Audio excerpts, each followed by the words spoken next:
พ่อนันตันวงมณีอายุได้70 ปีจะได้แสดงพระธรรมเทศนาพระไตรปิฎกเล่มที่5เรื่องสิงคลสูตรผูกที่9ต่อไปฉะนั้นขอเรียนเชิญบรรดาผู้สดับรับฟังพระธรรมเทศนาทั้งหลายสดับรับฟังได้แล้วณบัดนี้ นะโมตัสสะภะคะวะโตอะระหะโตสัมมาสัมพุทธัสสะ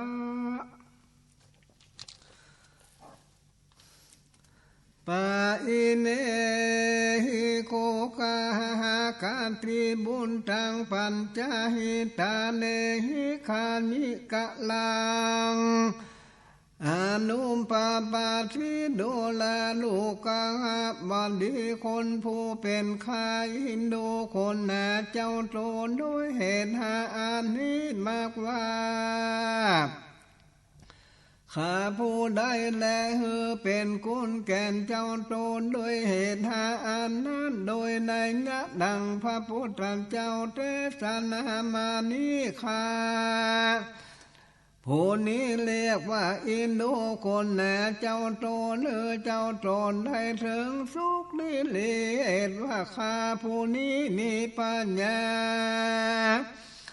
เป็นดังนางคอมผู้ชื่อว่าคุณจุตลาอันเป็นตาสีแห่งนางสามาวดีผู้เป็นอากามาเฮสีแห่งอุเทนราชวันนา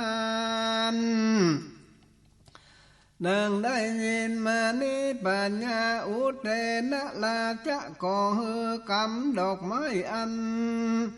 และวันและ8 บาสีแห่งแก่นางสามาวดีทุกวันและนางคุณจุตลาผู้เป็นตาสีนั้นเตียนยอมไปโสสามนาจ้างพ้องมาดอกไม้ผู้ชื่อว่าสุมานาซื้อยังดอกไม้มาแก่นางสามาวดีผู้เป็นเจ้าโตนทุกวันและในกาลนั้นยังมีในวันหนึ่งจ้างควงดอกไม้กล่าวเสื่องนางคูจุตลาอันมาซื้อดอกนั้นว่าดูลาแม่พระพุทธเจ้าอันคาหากไหลนิมนต์มาดีเลในวันนี้ข้าจักราคาก่อนจักได้โปรดจาพระพุทธเจ้าโดดอกอันตั้งหลายนี้ก่อนและแม่จูงเอาจากนางดังนางอยู่ก่อนเจ้าจูงมาเป็นสหายช่วยเติมข้าอังกาดเดียเจ้าที่กูสังฆาให้หนีพระพุทธเจ้าเป็นพระทานแล้วฟังธรรมมาพระพุทธเจ้าเลี้ยวจงเอาดอกไม้ตั้งหลายอันยังเหลือนั้นเมื่อตะว่าอันนางตาสีจริงรับเอาคำว่าสาธุดีว่าอันแล้วนางก็ด่าผู้จาฟังธรรมหันและเมื่อจ้างควงดอกไม้นั้นและอากาศอันว่าภิกขุสังฆมีพระพุทธเจ้าเป็นประธานและพระพุทธเจ้าจริงจัดเทศนาธรรมแสดงปัญจานุโมทนานางคุจุตลาอันยังฟังธรรมเทศนาแห่งพระพุทธเจ้าไปทันแล้วเชื่อก็ลำเพิงดูทลายนางคันใจนางผู้นั้นก็โลดได้ถึงโสดาปฏิหันแลกเมื่อก่อนนั้นนางควรโจตลานั้นก็บ่ซื้อแก่พระเจ้าโตและยังลักเอาเงินกาดดอกไม้ไว้แก่โตน4 บาทเอาซื้อดอกไม้4 บาทเมื่อแก่เจ้าโดนทุกวันนั้นและในวันนั้นในวันนางได้ถึงโสดาแล้วนั้นนางก็ซื้อเอาดอกไม้ตั้ง8 บาทเงิน เมื่อแก่นางสามมาบดีหันและนางสามมาบดีก็หันยังดอกไม้แขวนมากหลากหลายกว่าจุบันจุเตือดังอันเจียมฐานนางคู่จุตาลาอันเป็นตาสีแห่งตนว่าดังนี้ดูแลนางผู้ใจดีในวันนี้มีกาว่าพัญญาเป็นตนเป็นเจ้าหากซื้อแถมกาดอกไม้แก่กูนางอันจะลือเมื่อนั้นนางขุดโจตาลาอันเป็นตาสีก็จริงจะข้าแก่มาแล้วจะเทวีเป็นเจ้าปัญญาตนเป็นเจ้าก็บ่แถมยังกาดอกไม้แก่ผู้ข้าและเมื่อนั้นนางสามาวดีจริงกาวันดูลานางตาสีผู้ดีดอกไม้ในวันนี้ลายมากนักกว่าจุวันเป็นดังเลือนั้นจานางคู่จุตาลาอันเป็นตาสีจริงจะกล่าวกรรมอันมีว่าข้าแด่แม่เทวีเป็นเจ้าข้าก็ได้เป็นพระสีเจ้ากูในวันหนึ่งนั้นผู้ข้าก็บังเกิดเป็นผู้ใบไล่ปัญญาบ่ซื้อแก่เจ้าโตและบ่ซื้อแก่เจ้าโตนั่นแหละก็ได้เอาเงินกาดอกไม้ไว้กินประมาณ4 บาทมาทุกวันแล้ว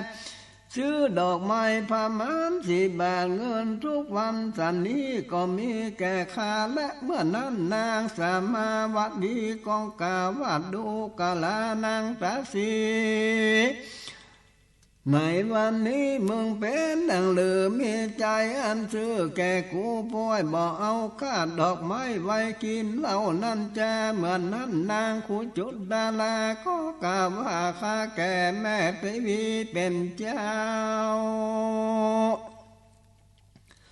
ในวันนี้ผู้ข้าก่อนได้จะนับและฟังธรรมเทศนาแห่งพระพุทธเจ้าในเรือน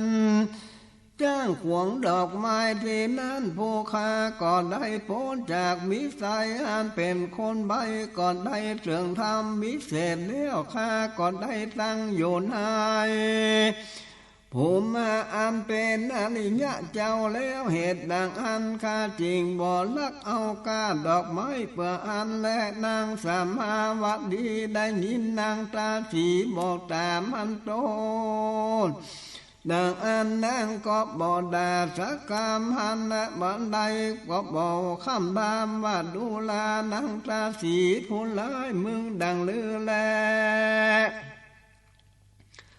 มึงบ่ซื้อแก่นเจ้าโตและเอากาดอกไม้ไปทุกมันเชียงกาละอันนานประมาณเท่านี้แล้วมึงจริงจักได้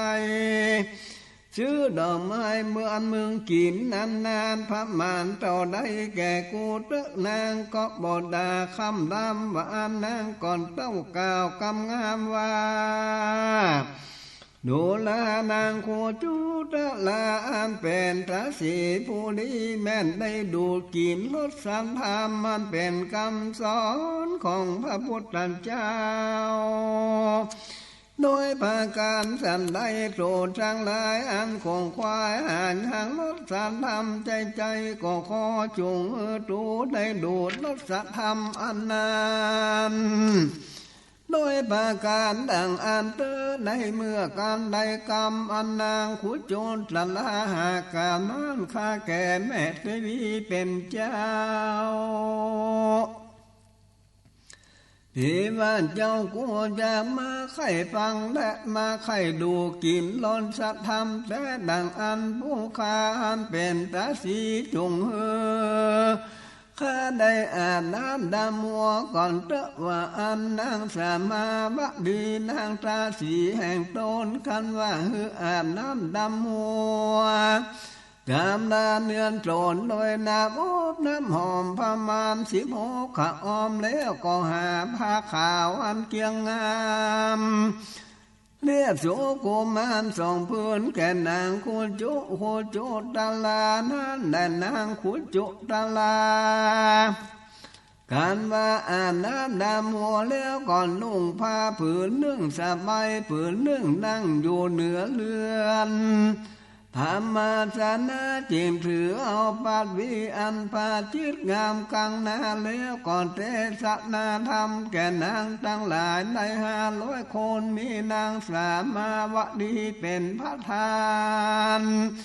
โดยนัญญาดังพระพุทธเจ้าเทศนามานั้นและแม่นว่านางทั้งหลายใน500 คนมีนางสามาวดีเป็นพระทานได้ฟังธรรมเทศนาแห่งนางตาสีชื่อครูจุตลาก็ลำเพิงดูทลายหลักการนะโดยวิปัสสนาใจก็ได้ถึงโสตาปัฏฐิปลาจุโคนวันนั้นและนางทั้งมวลนั่นก่อนจริงไว้นางคูจุนตาลาและกาว่าดังนี้ดูลานางคูจุตาลาตั้งแต่แรกแต่นี้ไปนานางอย่าได้การทำกรรมอันถอยสักอันจงตั้งอยู่ในที่อันเป็นแม่และเป็นครูบาอาจารย์แก่ถูกพานดังลาเตว่าอันก็ของควายล้นสัทธรรมกันว่าแม่ได้ฟังธรรมเทศนาแต่สำนักพระพุทธเจ้าแล้วจงไปสดับรับฟังเอาธรรมมาโดยปัญญาแล้วจงเอาธรรมมาเทศนาแก่นางทั้งหลายใน500 คนนั้นโยนให้เดือนหลวงแห่งปัญญาอุเทนลาจะนั้นทุกวันเธอเมื่อไปลุนแต่นั้นนางคูจุตลามีปัญญาอันกว้างขวางมากนักเป็นอันทัดดงทลายปินตากะดังสามเหตุบุญสมปานแห่งนางคูจุนตลาได้พัมเป็นมานานแสนมหากับแล้วก็จริงบัวละมวลควรรู้มาในที่นี้โดยวิลาละดังนี้ในกาละเมื่อพระพุทธเจ้าปัตุมุตลาเจ้าเกิดมาเป็นพระในโลกวันนั้นแต่นางกุจุตลาก็ได้เกิดมาเป็นนางอุบาสิกาผู้หนึ่งมีใจศรัทธาได้ฟังธรรมเทศนาในสำนักแห่งพระปาตุมุตละเจ้าโดยกัตโตโดยคนทั้งหลายและนางอุบาสิกาผู้นั้นหันพระปาตุมุตละเจ้าอันมาสร้างไว้ยังอุบาสิกาอันมีบุญสมปานเต็มบละมวลในทานันตละที่นั้นอันเป็นธรรมกสิมากาเป็นเอการตังกะว่าอันพาเสกว่าอุปาสิกาผู้มีศรัทธาอันมากไข่พาธนาเอาฐานอันตรละอานั้นก่อนเจงนิมนต์พระพุทธเจ้ากับโดยเจ้าเปคุดังลายเมื่อจันเข้าในเดือนแห่งโกนตรานพระมาร7 วันในวันพร7เมื่อเลี้ยวกิจจังการอันสันเข้าแห่งพระพุทธเจ้าพิโคสังฆานังก่อนจริงสร้างไว้นังกำปันนินทาผ่านธนาดังนี้ข้าแห่งพระพุทธเจ้าขอจุงข้าได้ถึงฐานันตละเอื้อนเป็นธรรมการทิกาเอกาตกาว่าอันและอันพาเสกว่าอุปาสิกาทั้งหลายผู้เป็นธรรมกาธิกาในศาสนาของพระพุทธเจ้าโตเรื่องอันจักมาไปนานั้นจงจำมีว่าอันเหตุดังอันเมื่อพระพุทธเจ้าแห่งเราเกิดมาเป็นพระในโลกนี้และเทศนาธรรมแก่นางคุจุตลาเกิดมาได้ฟังธรรมแล้วนางก็ได้ตั้งอยู่ในโสตาปัฏฐิปลามีพระญากว้างขวางมากนักรวดรู้ทลายปิสกัดทั้ง3 พระพุทธเจ้าหานมุนสมปานแห่งนางโมละมวลจริงจักดังไว้นางคุชุตตลาในฐานันตละเป็นธรรมกาที่เอกตะกะวาดประเสริฐกว่าอุปาสิกาตั้งปวงเป็นธรรมกาที่นั่นแหละนางคุจุตตลาอันเกิดมาได้เป็นข้อมเสียนั้นโดยเหตุอันภาการสันใดอันจานางปีพระญาลูปินดากาตั้งแสนนั้นป่วยไปได้โดยกรรมอันใดจานางใดเป็นตาสีใจสอยตาโดยกรรมอันใดจากรรมถามเพิ่งมีสันนิษแต่และดังได้ยินมานี้เมื่อพระญาพมมาตัดยังสะเวยนาจาสัมปติในเวียงปาลานาสีวันนั้นยังมีพระปาเจกาพุทธเจ้าโตนึงมีหลังกองลงสักหน่อยแล้วเดียนย่อมเมื่อสันเข้าในเดือนแห่งปัญญาจุมันยังมีนางผู้นึงเป็นเจ้าอุปถากปัญญาหัน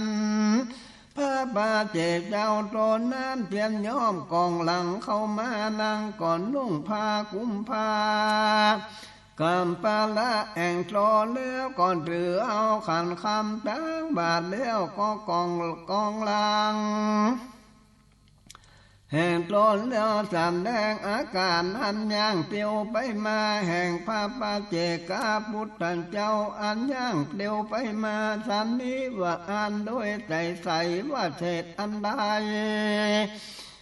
วิบากอันนางใดพิเตียนพระปาเจกาพุทธเจ้านั้นนางเกิดมามีหลังก็เสียเพื่ออันและโดยมีแต่และนางก่อนยังได้กันตำบุญอันแมงเล่าดีเลนได้ในปัญธมาหัวที่เมื่อปัญญาอาลาธนานิมนต์พระปาเจกาพุทธเจ้ามานั่งในเรือนดังอันนางก็ยังพัญญาก่อนยังพระปาเจกาพุทธเจ้าจังเลยหากเอาบะลุยมือโจรเลี้ยวก็คนจังหลายใจเขาหญ้าคูบาเต็มไปโดยเขาหญ้าคูอันร้อนดังอันพระปาเจกาพุทธเจ้าจังเลยบ่อาจจะเอาได้ก็แย่มือไปมานางผู้บุมปันหากปัญญาหันพระปาเจกาพุทธเจ้าหันถือเอาบาทใดก็แย่มือไปมานางก็จริงเอาเครื่องอาหารเป็นของแห่งโลนโดยปีโดยศีลบาทแล้วก่อนจริงกาว่าเจ้ากู้จังหลายจงต่างยังบาดไว้เหนือเครื่องง่าอันแล้วโดยจงรับเอาเป็นที่บาทว่าอันพระปาเจกาพระพุทธเจ้าจริงจักดังยังบาดเหนือเครื่องนั้นแล้วก็เล่งดูนางผู้นั้นจริงกาว่าข้าแก่เจ้ากูเครื่องแปดอันนี้พุงข้าได้จะละเป็นตามแก่เจ้าดังลาแด่เจ้าดังลายจงเอาเครื่องดังหลายผู้นี้เมื่อไว้เป็นศีลบาทแห่งเจ้ากูดังลาว่าอันพระปัญเจกาพุทธเจ้าดังหลายก็จริงรับเอาเครื่องแปดอันเมื่อสู่ธรรมกูหาอันเจอว่านันตรามูละในป่าหิมพานเครื่องทางเลยผู้นั้นก็บ่อสิไม้เสียสักอันก็ยังทางโยตอนเจ้ากาละบันนี้นางคุจุดาลาเกิดมาเป็นผู้มีปัญญาถลงปิฎกะดังสามก็โดยอานิสงส์ภาลาอันกามอันใดเครื่องเป็นตานั้นและนาคานางอุคุจุดาลา ขันว่าฟังธรรมมาเทศนาบ่อนจำแล้วก็ได้ถึงโสตาปัฏฐิปละโดยอานิสงส์อันมากได้อุปาถากพระปัจเจกพุทธเจ้าทั้งหลายนางควรโจทย์ละก็ได้การทำกันเท่านี้ในละแวกอันหนึ่งเมื่อพระพุทธเจ้ากัสสปะบ่เกิดมาเชื่อวันนั้นในเมื่อพระพุทธเจ้ากัสสปะเกิดมาในโลกนี้นางขุจุตาลาก็ได้เกิดมาเป็นลูกสาวเศรษฐีผู้หนึ่งอยู่ในเมืองปาลานาสีในเมื่อแต่วันใจลูกสาวเศรษฐีก็มีมือถือแว่นแยงเงาพระดามเนื้อโตนั่งโยนนางลมเรือนในกันละยามนั้นนางภิกขุณีตนหนึ่งอันเป็นขีณาสาวกะอรหันติอันใดวิสาคุ้นเคยกับโดยลูกสาวเศรษฐีแต่เมื่อยังเป็นคือหัดมาก็มาเพื่อว่าใครหันสาวเศรษฐีหันและในคณะยามนั้นข้ายิ่งใจจอยผู้ใดผู้หนึ่งก็บ่มีในสำนักลูกสาวเศรษฐีก่อนใจ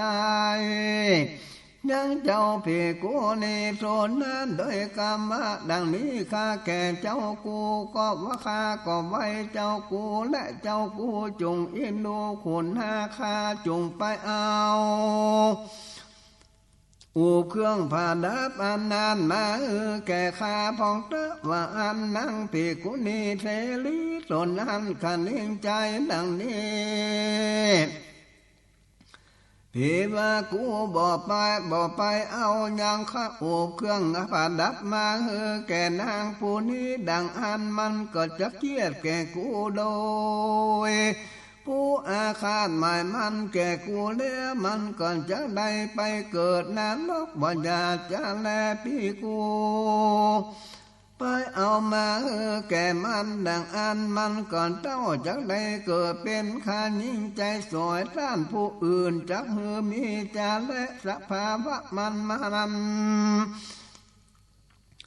เจ้าจังได้เป็นข้าใจสวยท่านนั้นแหละก็ยังประเสริฐอันไฟไหม้ในนรกนั่นแหละนางภิกขุณีเทลีเจ้าตนนาสะไหลเชิงอินดูคนแห่ลูกสาวเศรษฐีก่อนจริงลุกไปเอาคุกข้าอุบเครื่องประดับมาแก่ลูกสาวเศรษฐีหันและเหตุดังอัน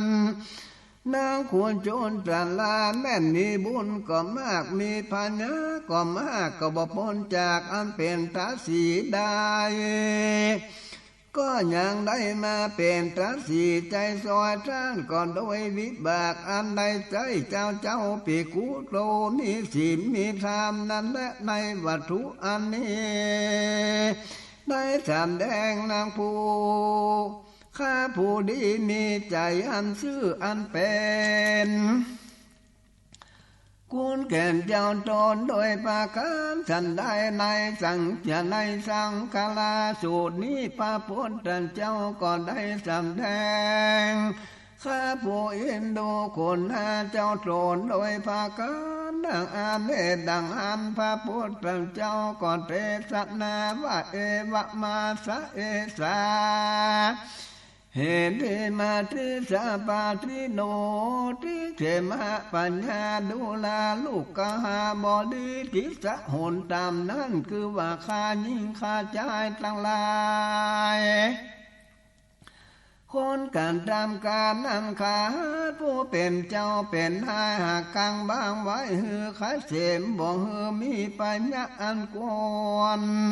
ที่สังอันมากว่าอันได้และควรที่จักมาคลิปละในที่สะไปทำคือว่าคนผู้เป็นข้าและคนการทำการการใส่ญาอันนั้นโดยประการสันใดอันคนข้าผู้เป็นเจ้าก็ควรกล้ากังบางละไว้บ่ฮือปัญญาอันควรที่ก็มีโดยประการสันนั้นแล สเจตาสัมมากรรมากะลาแต่และคนทั้งหลายผู้ใดอันเป็นข้าปฏิบัติบ่ชอบกะหาทาบินัยอันพระพุทธเจ้าเทศนาไว้แก่ข้าหัดต่างหลายและพญาอันควรพิว่าลายบ่ดีนั้นก็มีแก่คนผู้อันเป็นข้านั้นและคนผู้อันเป็นข้าอันกระทำผิดบ่จอบกาทะบินัยนั้นก็เป็นอันบ่ควรแก่ข้าหัดผู้เป็นเจ้าขอเป็นนายเหตุว่าคนผู้เป็นข้าหากละเจอจักหือสิบหาตาชะกรรมังกาลาปีแน่นว่าคนผู้เป็นข้าปฏิบัติดีเจ้ากาหาทะบินัยผู้คนเป็นเจ้านั้นป้อยปาฏิบัติบิดกาหาทะวินัยเล่าเมื่อดังอันพญะอันคนผิดเปลี่ยนว่าลายก็มาถึงแก่คนผู้อันเป็นเจ้านั้นก็ผิดเปลี่ยนคนผู้เป็นเจ้านั้นก็บ่ที่แก่คนผู้อันเป็นข้าจักอันเหตุมาเจ้าหากลาจักหือสิบหาและอุโปสุในเมื่อคาก็ลาเจ้าก็ลาปาบ่ปาฏิบัติปฏิบัติกาหาทะบินัยทั้งสองดังอันไปงะอันควรปีว่าลายบ่ดีก็มาทั้งสองโมกุมวนแลกวนอากากากันว่าเจ้าลายก็จังคาสิมหายบ่คาอยู่สุขได้เกินว่าคาลายก็จังเจ้าสิมหายบ่จำเริญสุขได้แลสุปมาปฏิปันโนสุปสัพพัง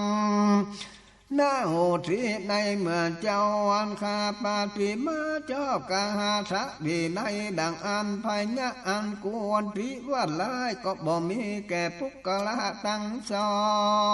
งแม้นว่ากันว่าเจ้ามีศีลมีธรรมมันตั้งอยู่ในกาหาทะวินัยก็จะมือคายิ่งคาใจคนกันทำการจำเริญสุขทุกเมื่อแลการว่าข้ายิ่งข้าใจพวงอันตั้งอยู่ในคำสอนดังอันก่อนจะฮือเจ้าจำเริญสุขทุกเมื่อและคนทั้งผูงเป็นเจ้านั้นยังข้ายิ่งข้าใจแห่งตนบ่ฮือมีศีลมีธรรมตั้งอยู่ในกหาทะวินัยบ่ขาดเป็นดังนาทะเป็นดีกัสสะเศรษฐีนั่นแลแต่และแดงดังได้ยินมานี้ยังมีใจเขียนใจผู้นึงมาสลายจังนายอาณาถาเป็นเอกสะมหาเศรษฐีกันทำการกินจางเลี้ยงชีวิตโดยอันชอบทำในวันอุโบสถศีลอันหนึ่งมันเถิงอันด้านมาเส้นที่มาแต่พระวิหารเดียวแลถามซึ่งคนต่างหลายว่าภาวะอันเป็นวันอุโบสถศีลในวันนี้อันสู่ผู้ใดผู้หนึ่งดังได้บอกกล่าวแก่ใจเขียนใจผู้มาการทำการกินจางนั้นอันจะลือคนต่างหลายก็กล่าวว่าถูกข้าบ่ได้บอกกล่าวแก่ใจผู้นั้นว่าหาเศรษฐีจริงกล่าวว่าพิว่าอันและสู่จงหุงเขาแรงไว้หือแก่ใจผู้นั้นและคนต่างหลายก็หุงเขาพระมานแข่งนึ่งไว้แก่ใจเขียนใจอันไปกันตามกาลในป่านามาเมื่อยามค่ำในเมื่อเขาได้หันโคหาคนหาคดมาดังอันและใจผู้นั้นแม่นว่าอยากเขาเท่าใดก็ไปรีบกินจริงการเองในใจท่านนี้จะคืนเลื่อนแห่งต้านมาเส้นที่กาละที่นั่นมีอันแจกเขาและแจกแกงแก่กันได้ในวันนี้และคนทั้งหลายอันเป็นอันสงัดบ่ปากบ่จาสักคนเ เป็นอันนอนอยู่เต้าโคตรก็โคตรเข้ามาแก่กูพูดเดียวดังเลือนั้นเจอว่าจริงธรรมจริงเครื่องคนต่างหลายว่าดังนี้ในวันนี้คนต่างหลายนี่กาว่าบ่ได้กินข้าวแรงสักคนว่าอันจะลือคนต่างหลายผู้นั้นก็กาว่าดูแลต้านใจผู้ในเลื่อนที่นี้วันนี้เป็นวันอุโบสถศีลคนต่างหลายผู้เป็นข้าราชมาเศรษฐีก็บ่หอนหุงข้าวแรงสังเครือและย่อมจำอุโบสถศีลทุกคนโดยหลวงสูดไปแม้นว่าเด็กน้อยได้ดูกินนมนั้นก็บนป่าเสียกินน้ำหวานหาภากานันทานมหาเศรษฐีก็สักมาทานเอาอุโบสถศีลเดเล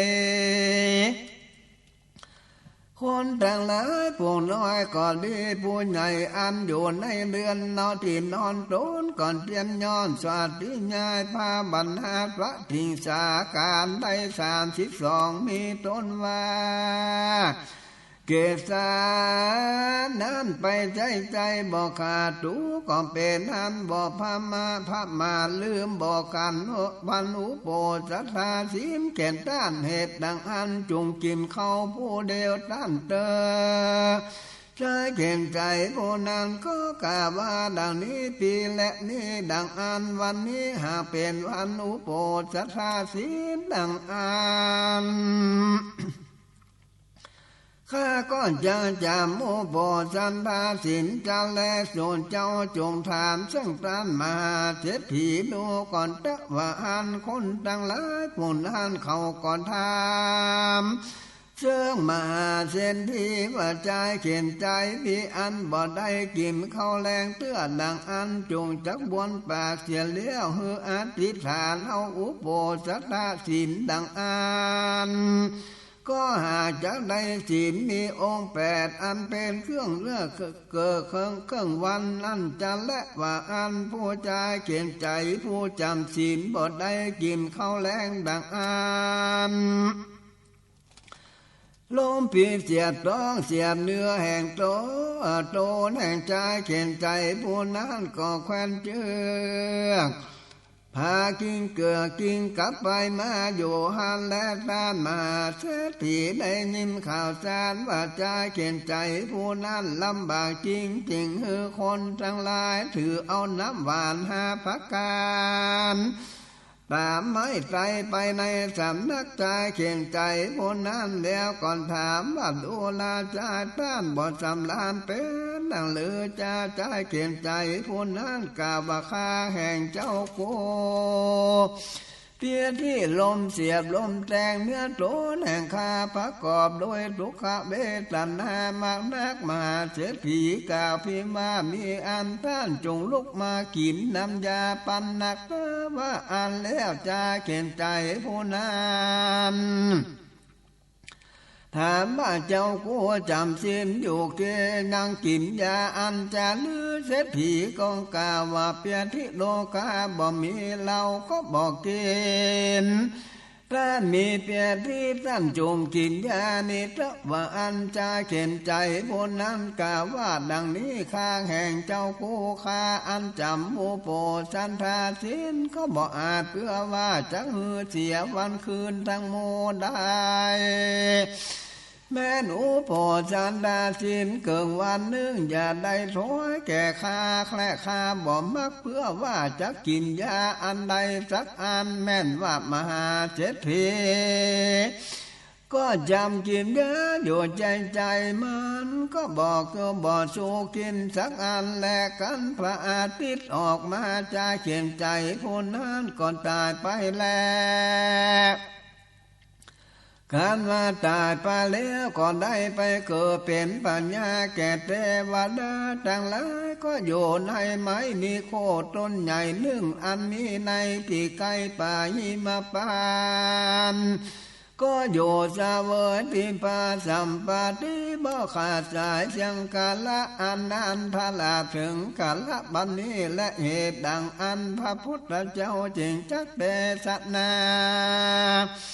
แก่เครื่องหาผู้เป็นเจ้าก็ดีบ่มีปัญญาอันควรผีอันใดสักอันแม่นว่าใจคนอันการดำการทั้งหลายนั้นก็ดีก็หาอันจักวันที่บ่ได้ย่อมตั้งอยู่ในศีลในธรรมเสมอกันดังอันก็จริงจำเลินจุกในกาลาดกเมื่อและเอวันจะบรรณะตัวขิงกาละกังเอตัตตาโมนัจจโคกาหา